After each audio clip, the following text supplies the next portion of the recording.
미주 한인들의 정치 이야기, 미쿡 정치 농장.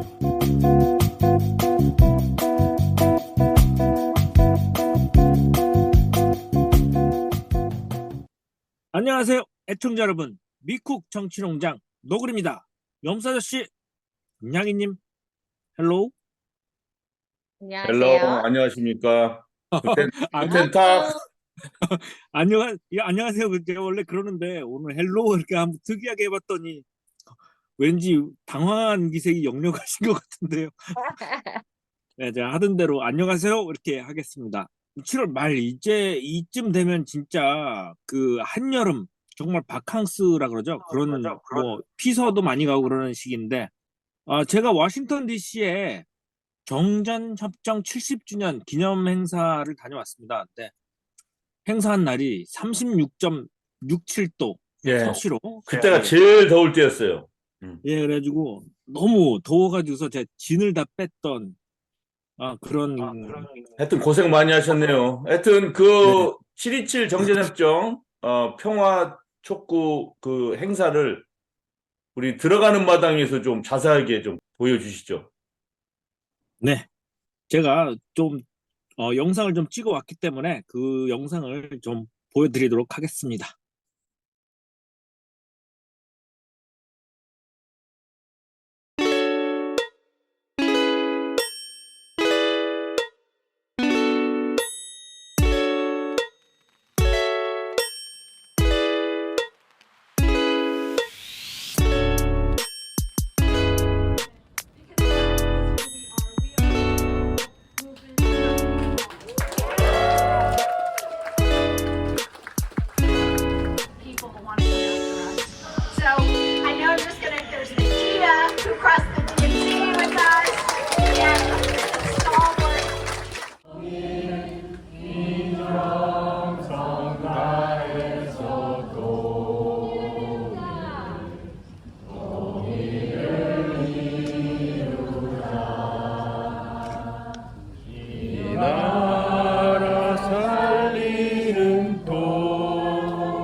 Okay, so I think we'll just have one more set of remarks.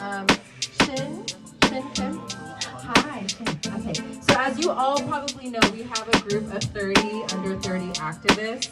They are all amongst you.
confront the grief, the rage, the anger.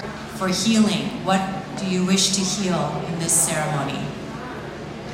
어떤 것들로 치유를 원하는지, 무엇을 치유하고 싶은지 그거를 적으시면 돼요. 다 안 쓰셔도 돼요. 딱 걸린 내 마음이 여기에 톡 걸리는 게 있어요. 내 마음에 톡 걸리는 거 쓰시면 돼요.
in a time of rising hostility, may be one of our most important ways to have a holy witness in a world of increasing polarization. Attacking North Korea, when we are the ones who now have a nuclear submarine in the Korean Peninsula, a nuclear submarine.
Some of the banners can stand here.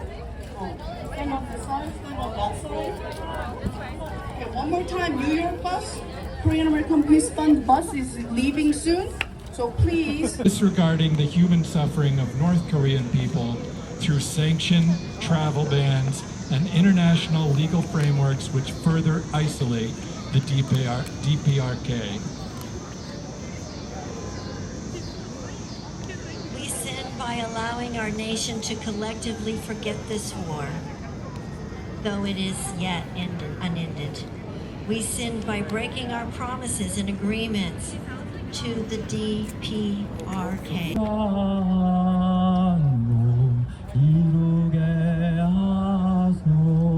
사랑의 임금 오소서 오소서 사랑의 임금 우리가 한몸 이루게 하소서 자유의 임금 위한 사랑의 주의 제라중기 일수의 제라주의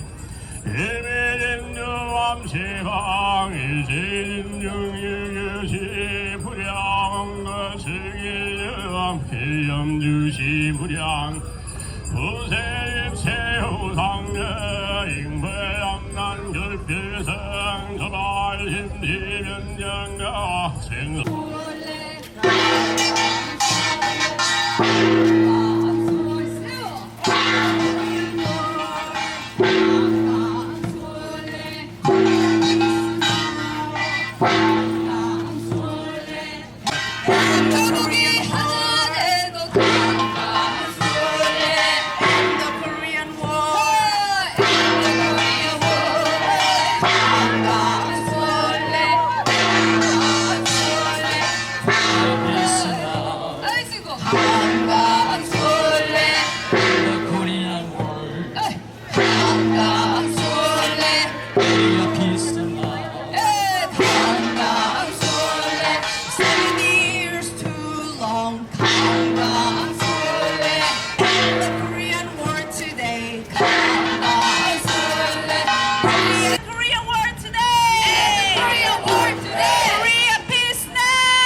It's okay. Yeah, you don't need to do anything else.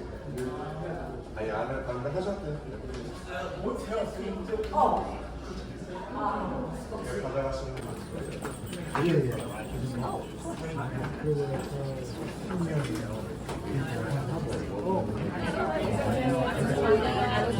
As you know, the people of the North Korean Peninsula have lived under a cloud of unresolved conflict. It breaks out in crisis, as today, these days, from time to time. Over 6,000 American servicemen still missing in action from the Korean War. Over 6,000. And about 5,200 of them are believed to be inside North Korea, still in effect.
그리고 다음 순서인 그 생활과 사람, 미우새 생활과 사람에서 그 이번 행사를 좀 주관하셨던 조윤숙 님이라고 이번에 인터뷰 미우새 나오시기 때문에 생활과 사람 코너를 좀 애청해 주시면 또 그 행사 후일담이나 그 행사가 추진하고자 하는 것들 뭐 이런 이야기들을 좀 들으실 수 있지 않을까 이런 생각이 듭니다. 정말 여름이 한 가운데 서 있는 것 같은데요. 양이님 어디 갔다 오신 데 없으세요? 네, 지난주 토요일 날에 안 그래도 고양이 친구들하고 같이 바닷가에 갔다 왔어요. 바람이 아, 너무 시원하고요. 지금 뒤에 파도가 보이죠? 네. 바람이 강하게 부니까 진짜 파도가 굉장히 세서 보통 동부에서는 그렇게 많이 서핑을 많이 안 하는데도 서핑하는 사람들도 꽤 많이 봤고요. 네, 너무 즐거운 시간을 보내다 왔어요. 덕분에 어, 온몸에 이렇게 그 흔적을 남기고 왔죠. 그 아, 선텐? 네, 의도하지 않은 선텐이 됐어요. 수영복 자국이 다 났어요.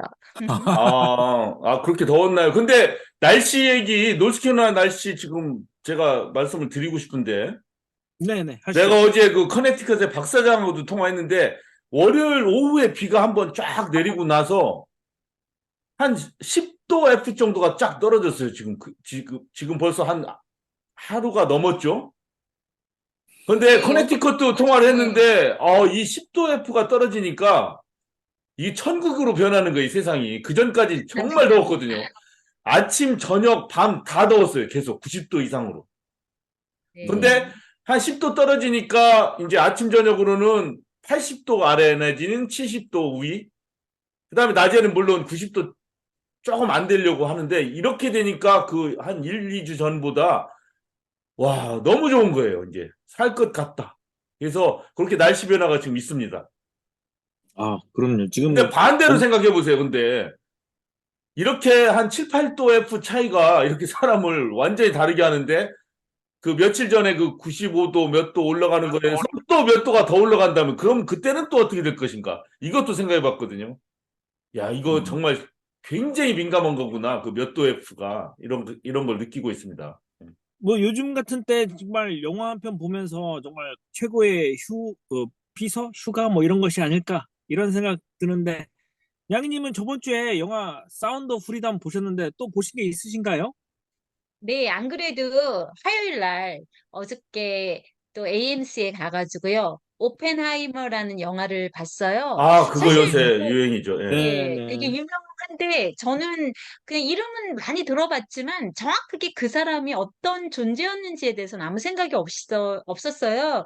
근데 안 그래도 그 영화를 보러 간다고 하니까 어떤 분들이 그 비디오를 보내주면서 유튜브에 있는 그런 영상을 보여주면서 거기에 나와 있는 내용을 보니까 미리 보고 가면 영화에 도움이 많이 되겠다. 이런 얘기를 했는데 정말 미리 보고 가길 너무너무 잘했던 것 같아요. 이 크리스토퍼 놀란 그 감독이 만든 영화고 영화 자체도 굉장히 좋긴 하지만 굉장히 길었어요. 한 3시간은 본 것 같아요. 근데도 좀 되게 그러니까 내용을 미리 몰랐다면 도대체 이게 뭐지라고 이렇게 퀘스천할 만한 그런 전체적으로 좀 그랬었어요. 뭐 결론적으로 말하자면 노벨상을 만든 그 노벨이라는 사람이 다이너마이트를 만들고 그래서 결국은 그 파괴하는 그런 거를 만든 거에 대한 그 보상으로 그 전 재산 내놓고 이렇게 상을 만든 것처럼 그러니까 이 사람도 결국은 뭐 여러 가지 이유로 그 핵무기를 개발을 했지만 나중에 그거보다 더 강력한 수소폭탄이 나올 때는 아주 철저하게 반대를 했다라고 하더라고요.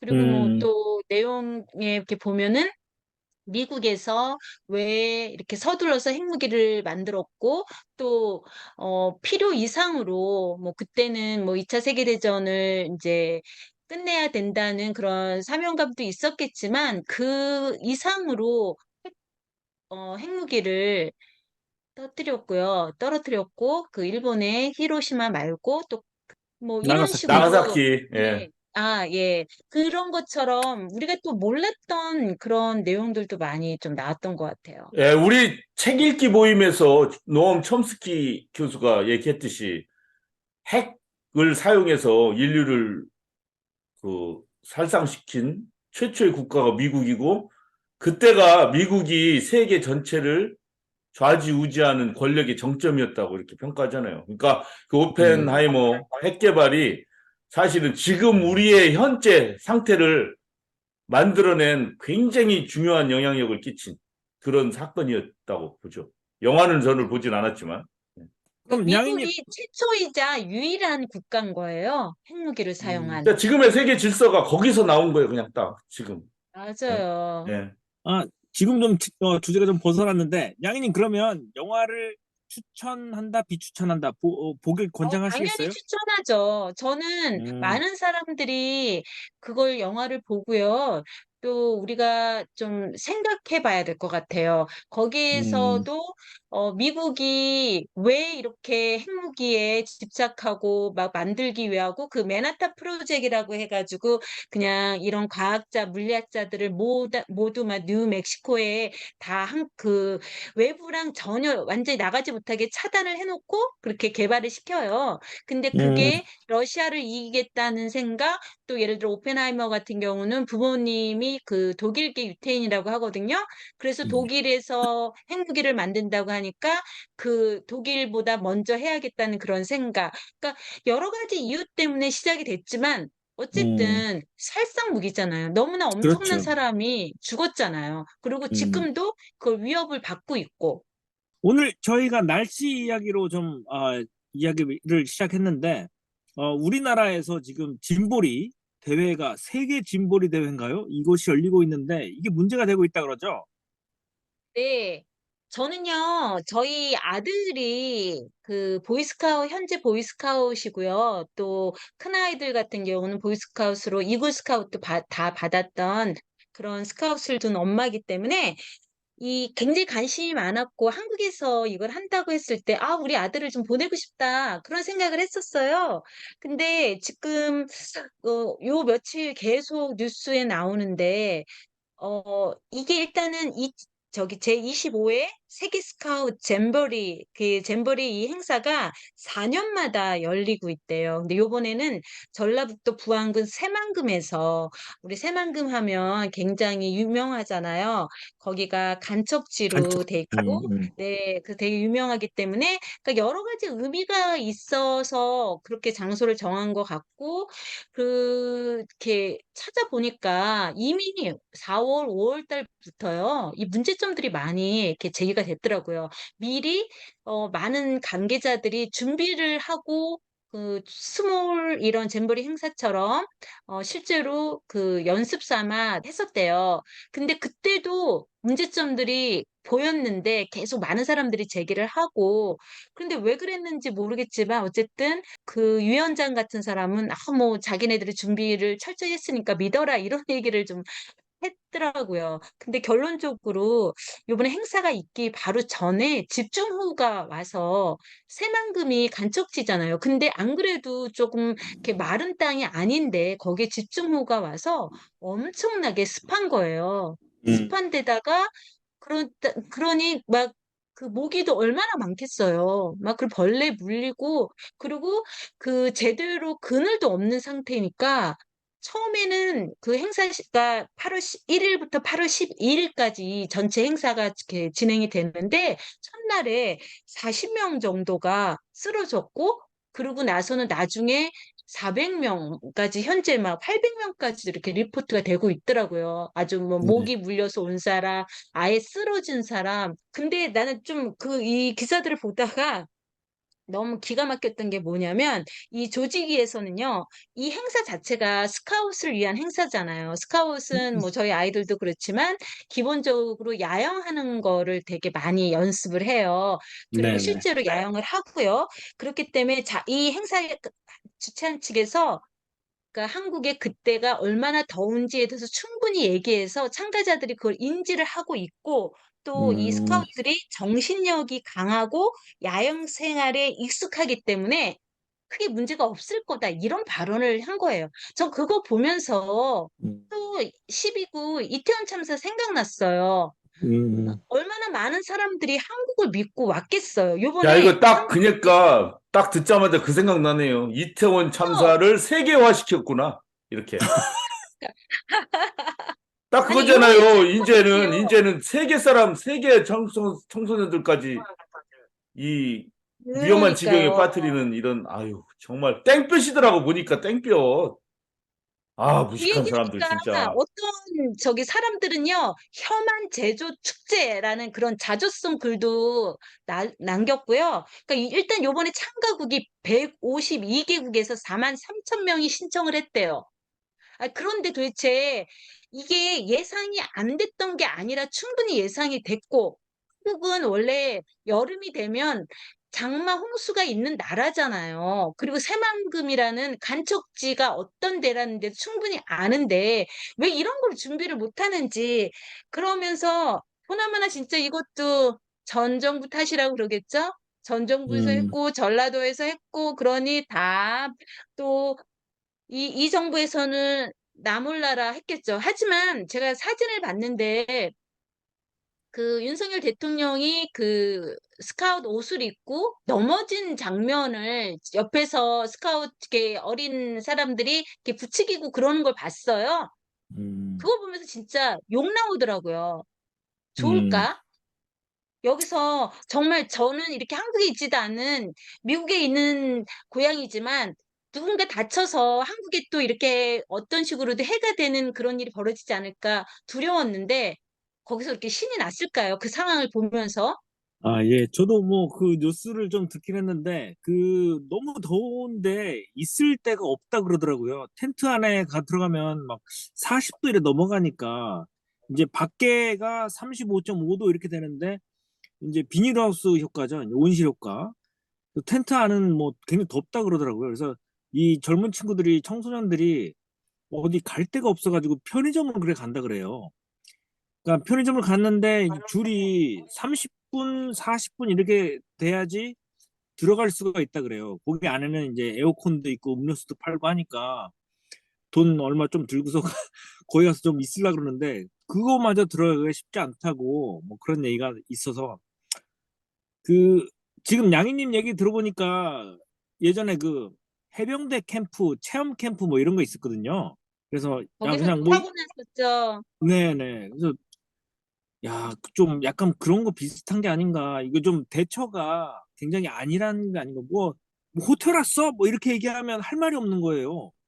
그렇지만 최소한의 안전은 좀 보장해 줘야 이게 뭐 안전은 해야지 아, 근데 뭐 문제가 이게 지휘 체계예요. 아무리 모든 것을 뭐 앞에서 정했고 행사가 이랬어도 딱 와서 보고 나서 아, 이렇게 지금 온도가 높고 날씨가 너무 더우니까 지금 상황에서는 안 되니까 다른 안으로 이렇게 가고 밑에서 보고하고 위에서 결정하고 아, 그렇게 하는 거 아니에요. 언제든지 다른 상황은 있으니까 그러면은 장소를 옮기자든가 아니면 무슨 다른 방안을 하다든가 이런 보고 결정 이런 게 하나도 없는 거죠. 하나도. 그렇죠. 딱 두 눈으로 뜨고 보고도 아무 생각이 없는 거예요. 그러니까. 이 행사가 여름에 이렇게 하는 행사기 때문에 도대체 이런 일이 왜 한국에만 일어나는가? 그래서 좀 이렇게 찾아봤더니 2019년 그러니까 바로 전이죠. 그때 24회에는 북미 서밋 백텔이라는 곳에서 잼버리 행사를 했고 그때도 한 1,000여 명이 이런 더위 때문에 그 약 쓰러지거나 그런 일이 있었대요. 그리고 그 전에는 2015년에는 일본 야마구치 잼버리 행사가 있었는데 그때도 똑같이 한 3,000명 그 정도가 열사병, 뭐 탈수, 피부 화상들이 있었고요. 근데 그 야마구치 그 장소가 이 새만금처럼 간척지였는데 그땐 거기는 배수 시설이 완벽했었대요. 근데 새만금은 요번에 배수 시설도 좋지 않았던 거죠. 그래서 이렇게 홍수가 왔을 때 이런 문제가 발생을 했던 거예요. 그래서 굉장히 불평하는 글들이 많이 올라오고 있어요. 그럼 아, 뭐 저기, 우리나라 잠깐만요. 그, 지금, 너무 지금 막, 정말 또 승질이 나고, 어이가 없는 이 현상을 좀 약간 좀 가라앉히기 위해서, 우리 새로운 식구, 배꼽님을 한번 소개해 볼까요? 배꼽님? 안녕하세요. 배꼽님 반갑습니다. 예. 배꼽이 아니라 백곰입니다. 제가 7월 29일 날 군대를 갔는데 딱 요맘때인 거죠. 그러니까 아, 이맘때쯤에도 그 무더운 장마 이후에 무더운 더위 때문에 열사병 환자가 무지 생기고 군대에서조차도 너무 햇볕에 가 있지 마라 훈련 중에 나무 그늘로 들어가라. 그래서 검열이 나오고 뭐 그럴 정도인데 한국의 이런 그 새만금 거기서 하는 잼버리 대회 정말 우리나라의 안전 불감증이 그대로 보여지는 그거죠. 뭐 더 이상 뭐 말이 필요 없는 거지 뭐. 근데 이게 또 내가 인터넷을 찾아보니까 이 잼버리 대회가 새만금으로 결정된 게 2017년 8월 달. 그러니까 전 정부 탓하기 딱 좋지. 근데 준비를 전 정부에서 그러니까. 하나요? 그러니까 이게 참 한국이라는 조직위원회 얘네들이 아니 그건 누가 봐도 일반인이 봐도 거기가 습지고 아직도 물가가 있고 그럼 모기가 엄청나고 아니 어떻게 땡볕이야 완전히 나무 그늘이 없어. 지금 한국이 BTS 때문에요. 뭐 블랙핑크도 마찬가지지만 전 세계에 그 어린 아이들한테 선망의 나라인 거예요. 그 아이들이 한국은 꼭 가고 싶은 나라 중에 한 곳이에요. 근데 그런 아이들, 미래의 한마디로 그 한국의 미래 산업을 이렇게 크게 키워줄 수 있는 그런 소중한 사람들인데 이렇게 푸대접을 한다는 게 저는 이해가 안 돼요. 바보들이죠, 정말. 아, 바보지. 이게 아까 말씀드렸다시피 중요한 게 그 소통인 것 같아요. 소통. 어떤 일이 닥쳤을 때 빨리빨리 이런 거는 이렇게 해야 되지 않느냐, 위험하지 않느냐, 날씨가 너무 덥다 하면서 위에다 서로 얘기하고 위에다 얘기하고 위에서 결정하고 하는 소통이 없는 게 문제지. 그 장소를 결정한 게 그게 문제는 아닌 것 같아요. 만약에 2017년에 이렇게 더울 줄 잘못 어떻게 본 건 알겠어요. 아니라고 생각해요. 예. 네. 그런데 바로 이렇게 소통이 중요한 게 바로 사회 분위기고 언론이 바로 그러한 일들을 잘 해야 되잖아요. 언론이. 그런데 방송통신위원회인가요? 언론을 그 관리해야 되는 거기에서도 네. 좀 문제가 됐다고 하는데 이게 점점 더 설상가상이네요.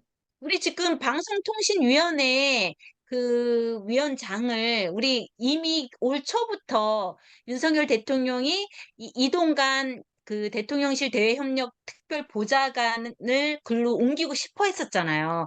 근데 네. 근데 그 학폭 문제 때문에 아들 학폭 문제 때문에 다들 설마 했거든요. 그렇지만 우리 그때 이미 분명히 지명할 거라고 저희 다 제가 알기로는 예상을 했던 걸로 알아요. 저희들이.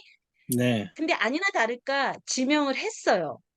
그러니까 이 윤석열 대통령은 상관 안 하겠다는 거죠. 상황이 이런 거예요. 사실은 보면은 윤석열 대통령 정부에서 이렇게 국민들에게 무리가 있는 그런 사람들을 그래도 강행하는 이유가 사실은 다른 측면에서 보면은 우리가 이렇게 죽서도 민주당 지지율이 그렇게 올라가질 않으니까 야당 지지율이 그러니까 더 대놓고 하는 거지. 내가 이 정도 해도 나의 고정 지지 중에 30%는 우리가 어떻게 해도 있다라는 그것만 믿고 가는 정부죠, 사실은. 그러니까 뭐 다른 사람 신경 안 쓰는 거지. 그렇게 생각하면요. 당장 내년에 총선이 있는데 제가 볼 때는 그렇게 단순하게 생각하는 것 같지는 않고요. 이 사람을 그 방송통신위원장으로 넣어서 내년 총선을 대비를 하는 게 아닐까 싶어요. 물론 이제 그 후보 검증하는 그거 하겠지만 내 생각에는 뭐 민주당이 야당에서 다 반대를 해도 결국은 대통령이 임명하면 그걸로 끝인 걸로 알거든요. 지금 이 사람이 그 이명박 대통령 있을 때 했던 일 중에 하나가요. 그때 방송사 지방선거기획당 뭐 구성 실태 및 고려사항 문건을 만들었던 거를 이제 지난 2010년 6.2 지방선거를 5개월 앞둔 시점에서 이걸 만들었던 거예요. 근데 그때 이 내용이 대통령 홍보수석실의 요청으로 작성이 된 거고, 그래서 뭐 민정수석, 홍보수석, 기획관리 비서관한테 보고가 됐었고, 이 내용이 뭐냐면요. 국정원 보고 자료를 토대로 해가지고 방송 통제 그리고 장악을 이제 했는데, 이때 그 공개된 문건에서 보여준 게 방송사 선거기획단 실태, 특정 언론인에 대한 사찰 내용, 자평양 기자 배제 전략, 선거방송심의위원회 인적 구성 시 자평양 단체, 뭐 특정 방송사 배제 전략, 이런 것들이 담겨 있었던 문건이었거든요. 그러니까 한마디로 선거 전에 전문가를 갖다 놓고 방송을 장악하겠다는 거예요. 아까 말한 그 30%만 보고 가겠다는 게 아니라 30% 플러스 나머지 특정 정당 지지하지 않는 뭐 중도라고 하죠. 그 사람들을 대상으로 해서 여론 공작을 지금 펴겠다는 작정을 하고 있는 네, 거예요. 그러니까 아쉬운 것이 내가 너무 이상적인 얘기를 하는지 모르겠지만 그래도 대통령이 정치적인 지도자다 이렇게 생각한다면 비록 선거 때는 서로 비방도 하고 여러 가지 자기 정책의 우위성을 돋보이게 하려고 노력도 하고 뭐 여러 가지 정치적인 전략도 쓰고 하겠지만 대통령이고 또 만약에 지도자라면 전체 국민들이 좀 감동을 하고 뭐 상대 정당까지도 어느 정도 수긍을 하고 이런 조금 끌어안고 앞으로 치고 나가고 비전을 제시하고 그런 정책을 써야 되잖아요. 근데 지금 쓰는 정책은 완전 동네 저질 깡패 조폭 그 자기 이권을 딱 움켜쥐고자 하는 그런 정책들로 눈이 너무 보이잖아요. 누구나 봐도 다 보이잖아요. 그게. 네. 이것이 안타깝다는 얘기예요. 이것이. 그냥 그럼 아직도 국민들도 안타까우세요? 유권자들도 그냥 이제는 그러려니 하고 말어. 아유 저쪽에서 정권 잡았으니까 그러니까 이제 이쪽 포기를 단체는 해야죠. 끝이겠구나. 근데 우리 유권자들이 잊지 말아야 될 것은 우리는 지도자를 원해요. 우리 유권자들이 정신을 바짝 차려서 좀 지도자를 찾는 데 노력을 합시다. 없다고 포기하지 말고. 한국을 떠나온 지 오래됐지만 자꾸 어떤 우리가 분단 이후에 이 이념의 이 갈라치기로 인해서 갈라진 그 집단화되어 있는 그 보수와 진보 그 사이에서 그건 절대 변함이 없으니까 어차피 그 사람들은 이럴 때일수록 정말 한국의 어떤 중도층이 굳이 말하자면 깨어있는 중도층이 돼서 그 사람들이 옳고 그름을 구분하고 그래서 뭐 꼭 민주당을 지지하라는 게 아니라 정말 옳고 그른 거를 구분해서 지지를 하고 사람을 뽑고 이런 해안이 있으면 좋을 것 같은데 그 조금 전에 제가 말씀드리려고 했던 게 그 이동관 방통위원장이 지명된다고 하면 말씀하신 대로 그런 어떤 깨어있는 중도층을 오히려 이렇게 자기네들이 잠식해서 그 사람들이 깨어있지 못하게끔 우경화된 뉴스에 익숙하게끔 또 자기네 정권을 반대하는 어떤 뉴스는 마치 그 공산당 언론이라는 용어까지 나올 정도니까 자유와 뭐 어쩌고 저쩌고 하면서 그런 논리로 이렇게 사람들을 눈 가리려고 하는 그게 너무나도 보이기 때문에 결국은 중도층이 깨어 있어야 된다. 그런 생각을 해봤어요. 네, 오늘 백곰님 오랜만에 좀 나와주셨는데 그 지금 한동안 안 나오셨을 때 일련의 그 우리나라 정치 상황이랄까요? 이런 걸 평가하신다면 어떻게 보셨는지 좀 궁금한데요. 그러니까 뭐 대통령부터 노동자를 무시하고 뭐 국무총리라는 사람 나와서 오염수에 대해서 질문하니까 내가 오염수 마셔보겠다라고 그런 식의 터무니없는 얘기를 하고 고용노동부 장관 중대재해로 사람이 죽어나가도 그거 신경 안 쓰고 국토교통부 장관 자기 마음대로 자기가 이것저것 자기가 대답하기 곤란한 질문하니까 백지화를 선언해서 그런 식으로 국민 다 예탈을 다 통과한 사업 자체를 일단 백지화라는 거로 사람들을 협박하고 그러다 보니까 일반인들도 그냥 좀 살고 아파트에 사는 사람들은 자기 아버지 뻘 관리인들한테 갑질하고 토건하고 선생도 안 보이고 선생한테도 압박하고 그러니까 젊은 선생 죽어나가고 진짜 그 얼마 되지도 않는 라이프 자켓 주지 않아 가지고 그 금쪽 같은 아들 군대 가서 죽어서 시체로 돌아오고 이런 일이 안 벌어지겠냐고 이 나라 꼴이 이러니까 뭐 진짜 이태원 참사로 인해서 100여 명이 죽어나갔는데도 행정안전부 장관이 책임지는 놈 하나도 없고 군수라는 놈은 물난리 중에 술 처먹으러 가고 시장이라는 놈은 물난리 중에 골프 치러 다니고 그러니까 나라가 이게 개판인 거예요. 한마디로 얘기하면 대통령 위에서부터 그러니까 대통령이 전 정부 탓하지 우리 시민은 어쩔 수 없어. 정치인 탓할 수밖에 없어. 그 장관, 총리, 대통령. 요즘 그런 꼴이에요, 사실은. 우리가 그런 면에서 이게 이런 활동을 하는 게 아닌가. 좀 바로 잡는 그런 뭐 올바른 생각을 우리 중립적인 생각을 전하는 그런 역할을 하는 것이 아닌가 이런 생각이 듭니다. 미국 소식도 잠깐 전해주시죠.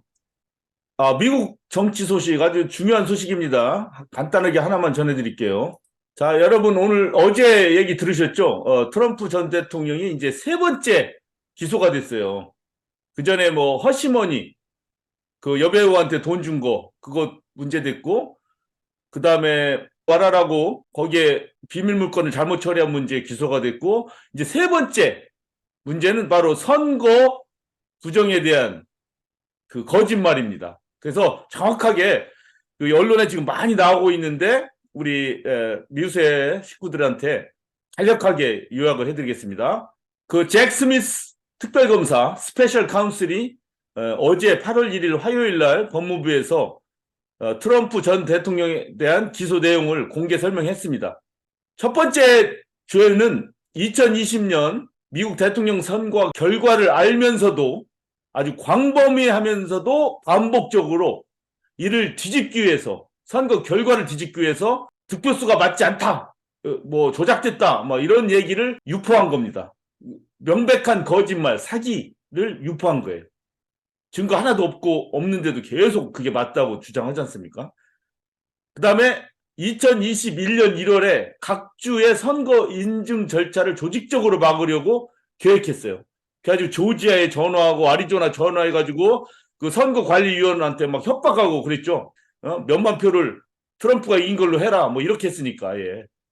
세 번째, 2020년 11월부터 2021년 1월까지 의회의 선거 인증 절차를 방해했어요. 선거가 끝나고 나서 당연히 의회가 각 주의 선거인단의 결과를 가지고 이제 인증을 하고 부통령이 그거를 땅땅땅 하는 그 약식 절차가 있지 않습니까? 아주 중요한 절차도 아니고 당연히 해야 될 절차인데 그걸 못하게 하려고 1월 6일 날 그 사람들이 몰려가가지고 음모론자들이 몰려가서 의사당을 침범하고 경관들을 죽이고 난리를 쳤지 않습니까?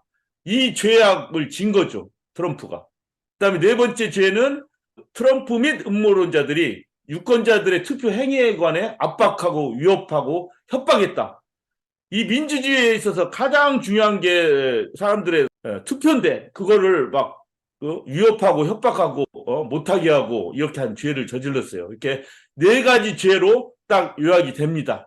그래서 아무리 트럼프는 뭐 이런 얘기를 해도 뭐 다 거짓말이다, 민주당이 나를 정치적으로 공략하는 거다라고 얘기하지만 일부 공화당 인사들조차도 이제 이렇게까지 나오면 이걸 대놓고서 계속 야 이거는 바이든의 정치적 공략이야 말도 안 돼 이렇게 주장하기는 많이 힘들죠. 이제 이렇게 되면 명백하게 이렇게 나왔는데 2024년 대통령 선거에도 유일하게 지금 뭐 타의 추종을 불허하게 공화당 내에서는 대권 주자로서 지금 각광을 받고 있는데 이러한 현실적인 죄악을 저지르고 있고 기소를 받고 있는데 과연 이것이 어떻게 진행될 것인가 다 함께 지켜보도록 하겠습니다. 잘 들었습니다.